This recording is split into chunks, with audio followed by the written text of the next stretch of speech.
Yo, it is your pal, Uncle Staffman, coming to you live from the underbelly. I hope you all have been doing well.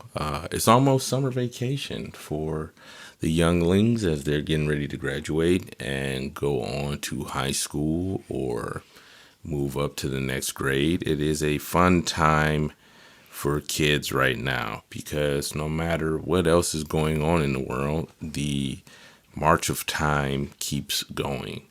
And in the march of time, there are changes, both good and bad, and you are stronger than those changes. So I would just say to those who are getting ready to graduate, congratulations. Wishing you the best of luck on your future endeavor. And stick close to those adults and other peers who support you. Let them drive you and get you where you need to be, both mentally and physically if you need a ride to get somewhere. But yeah, I think that this is a great time for our youth, and I'm just wishing them the best. So I wanted to start off with that. Secondly, I want to let you know that this particular episode is another fun-filled episode on mental health, but this one focuses solely on myself. As all of these do, I usually have some sort of anecdotes or something of that nature, trying to relate to everybody, but I figured I would talk a little more in depth about me. I know that I've done that in the past, but I haven't gone too deep. So I figured this time I would do that.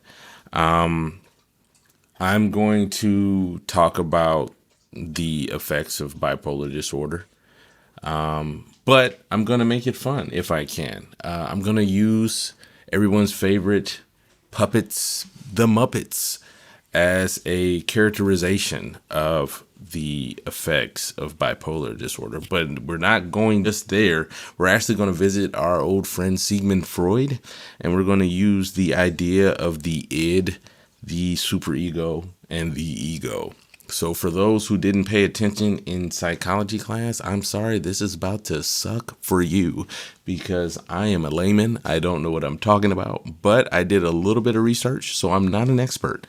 I will say that this particular episode has been something I've been working on for a while in between other things that I have going on.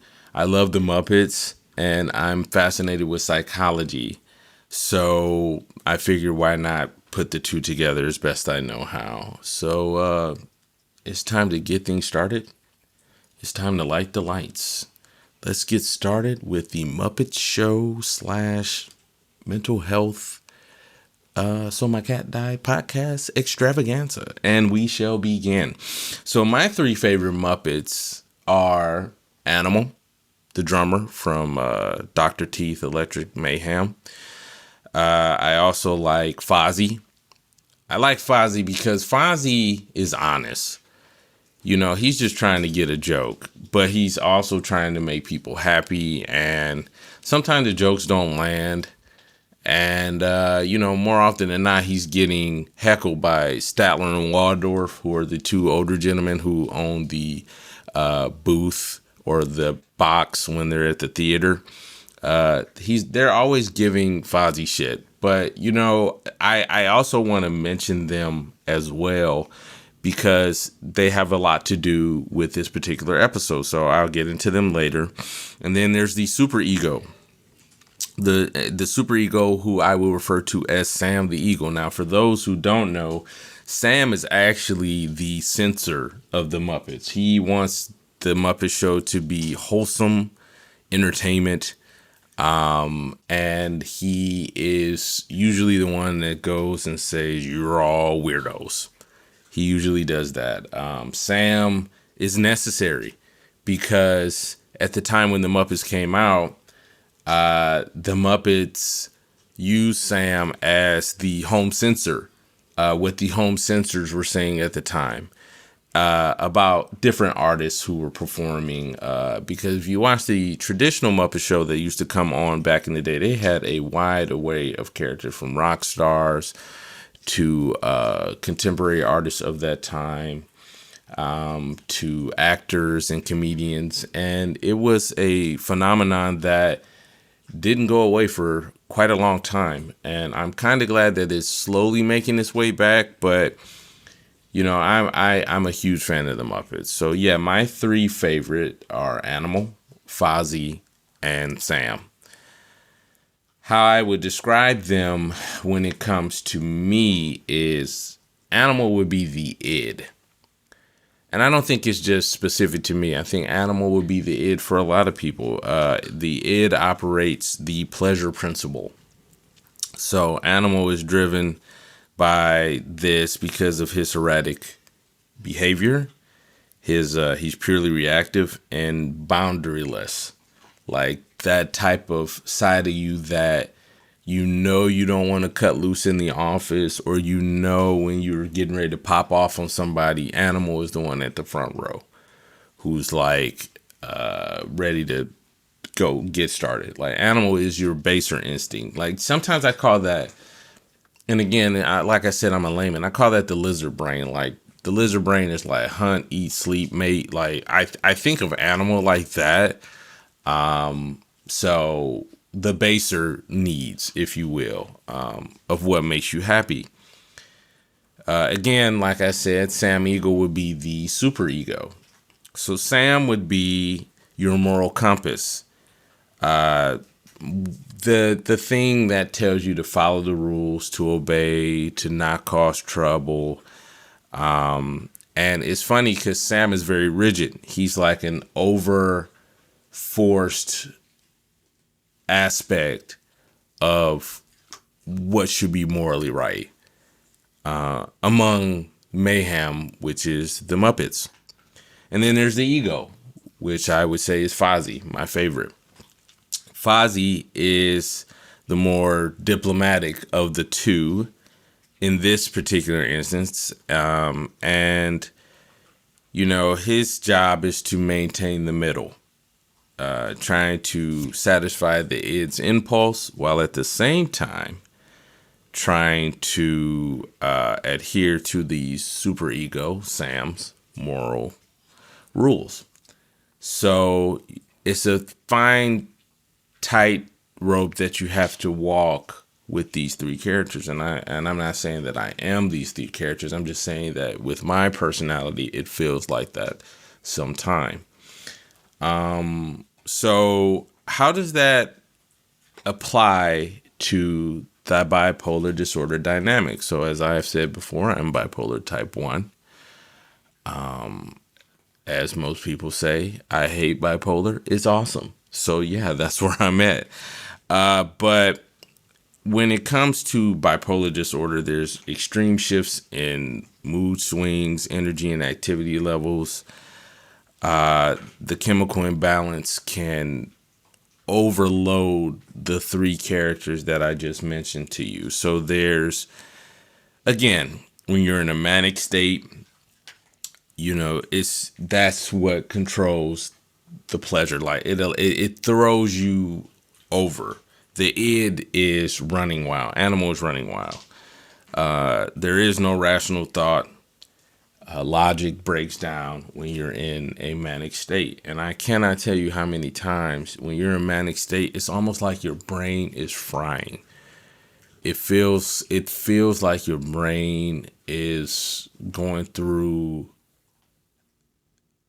like, I want to describe it almost as audio feed. Like when you get audio feedback, like your brain is going through that tenfold. And you cannot think of anything else but other than to do the thing you want to do that'll make you feel better. So rather than rationalizing, like, I don't need to do this, your mind does not allow you to do that when you're in a manic episode.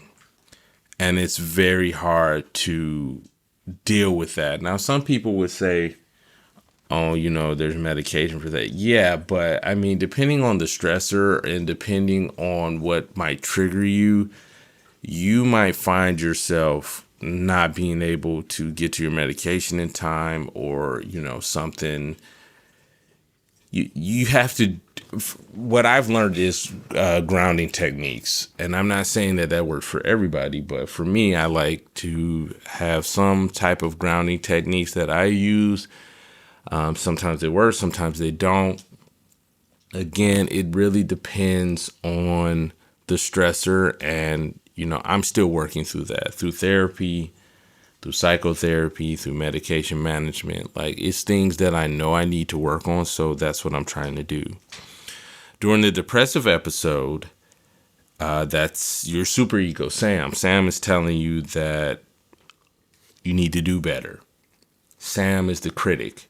Sam is the one who is telling you you're not good enough, that you're not following the rules, that if people see you like this, they will be ashamed of you. They will be disgusted by you. And that's the sad part. And that's hard to deal with when you're in an episode, because when your internal conflict is the voice inside of you telling you you are nothing, you'll never be good enough, you're always going to be a failure, trying to drown that out can be very hard. Again, I go to the grounding exercises. Like, I try to find music, but even then I got to be careful what music I listen to, because then that puts me in a whole different location. So I'm trying to walk that balance. But like I said with Sam is there telling you that this is hopeless. You'll never change. Like, that's what Sam does. Sam is there just telling you, like, you are the most immoral, degenerate human being on the planet Earth at this time. And the thing about it is, you are not that, but at that time, you're not thinking. The id is running wild. Your depression is going into a full spin out. So you're trying to walk that balance, and it's very difficult to do that. Then I would add, for the next round, is Fozzie, the ego. During these episodes, Fozzie loses the ability to negotiate. That balance is shifted. So you're unable to control the other two because they're going over because of the imbalance. And that can be rough. And then when I said about Statler and Waldorf of the Muppet Show, the two older guys in the balcony, they're the ones that are, instead of like just insulting you and making quick puns off of you and stuff like that, they're throwing tomatoes at you. That's life right there. That's life. Life is always going to make a joke out of you, but you got to learn to laugh at it. And I know that's hard to say, but it can be done. You just have to learn to laugh at it. Find humor in yourself. If you are not able to laugh at yourself, you will never be able to take a joke, because you will be so caught up in how people perceive you. You are unwilling to change that spin on what people see and make it something funny about yourself. I'm not so much going into like self-deprecating humor, but sometimes it does help, because it gets you out of a spin, because it makes people around you who see you, okay, this guy's human or this gal's human. They're fallible, and these are the things that you have to deal with. Now, in my research, it talks about homeostasis, stability, and how a healthy, balanced mind relies on the ego to maintain control over the primal desires of the id and the strict judgment of the superego. So Fozzie has to maintain control over Animal and Sam. When the control falters due to the bipolar disorder's chemical imbalance, the psyche spins out of control. Much like Fozzie trying to put on a show while Animal plays the drums and Sam heckles you from the rafters. So I say all that to say, this can become a goddamn mess.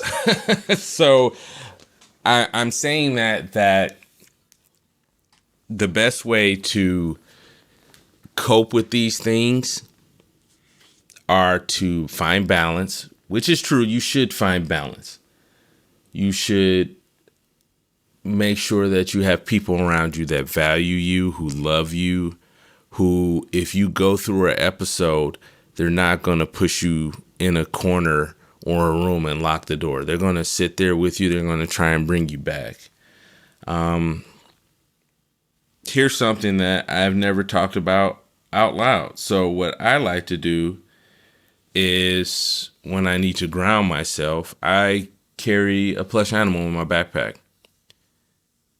I'm 41, and yeah, I do that. So what? I like to have like a plush animal, a small one or a medium-sized one in my bag that I can hold on to and kind of squeeze, or just use it to center myself. I usually get something that reminds me of my youth so that I can center on that. When I say music, I do have a playlist, and it's silly, but for those who know me, like, I'm trapped in anything from Nick Jr. to PBS broadcasting. That's where I'm trapped. So I'll play the Sesame Street theme song. I'll play It's a Beautiful Day in the Neighborhood. I'll play the Fraggle Rock theme song. I have a whole playlist of Disney music from early Disney that I will listen to and try to bring myself back. I mean, I know Darkwing Duck, DuckTales, like stuff like that helps me get where I need to be. I know it sounds silly, but what's silly to you works for me. And I'm all right with that. So I would say, for you, find what works for you. And make sure, like I said, to follow what prescriptions best work for you. Not everybody is on the same path, and that's okay. We're all trying to get to the same place, but our paths are going to be different. So I would offer that you try to find what works for you. And if you are still struggling, I have my email. We're starting to get the socials up and running. We do have an Instagram. I say we because my friend Double D has been helping me out a lot on promotion of getting this show out. And, we have a whole network now that I think is awesome, to be honest. The After School Collective, spin off of the After School podcast that I did with Double D and Aaron. And we have that. And then we have Dicey World, which is Double D's brother. Focuses on culture and sports and hip hop. And I think that's great. Like, we're trying to start a movement here, and a movement doesn't start until you start propelling yourself in that direction. So that's where we're at right now. And I will be on Instagram. I'll try to get the Instagram up and running. I'm trying to get on Apple Podcasts, but they have like certain type of regulations that are needed for the imaging. So I'm going to try and do that. But yeah, I'm happy that I got this particular episode out. I've been dancing around it for a while because I figured, like, hey, I want to do this, but I'm not an expert. So I did some digging. I will admit that some of it was through the assistance of Google's AI. So, like I said, do not take this as gospel. This is just something that I was doing for myself. And I ask that you, take it with grace and a grain of salt. So, yeah, there's that. And I think we're done. So I'm happy that I got this out. Like I said, you can reach us on socials and on my email, radiostaffman@gmail.com if you want to shoot the breeze.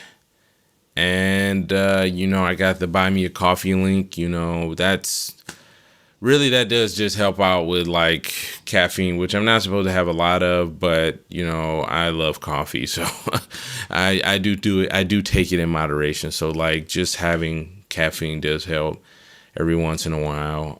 Little things like that. And, just helping to keep the lights on around here. But in the underbelly, not anywhere else. Just trying to keep the lights on in the underbelly. But yeah, this was a good one. So I'm gonna go ahead and wrap it up.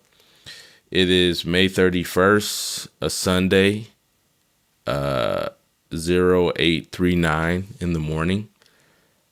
So wherever you are, have some fun, enjoy your day, and I'll catch you on the flip or the flop, whichever you prefer.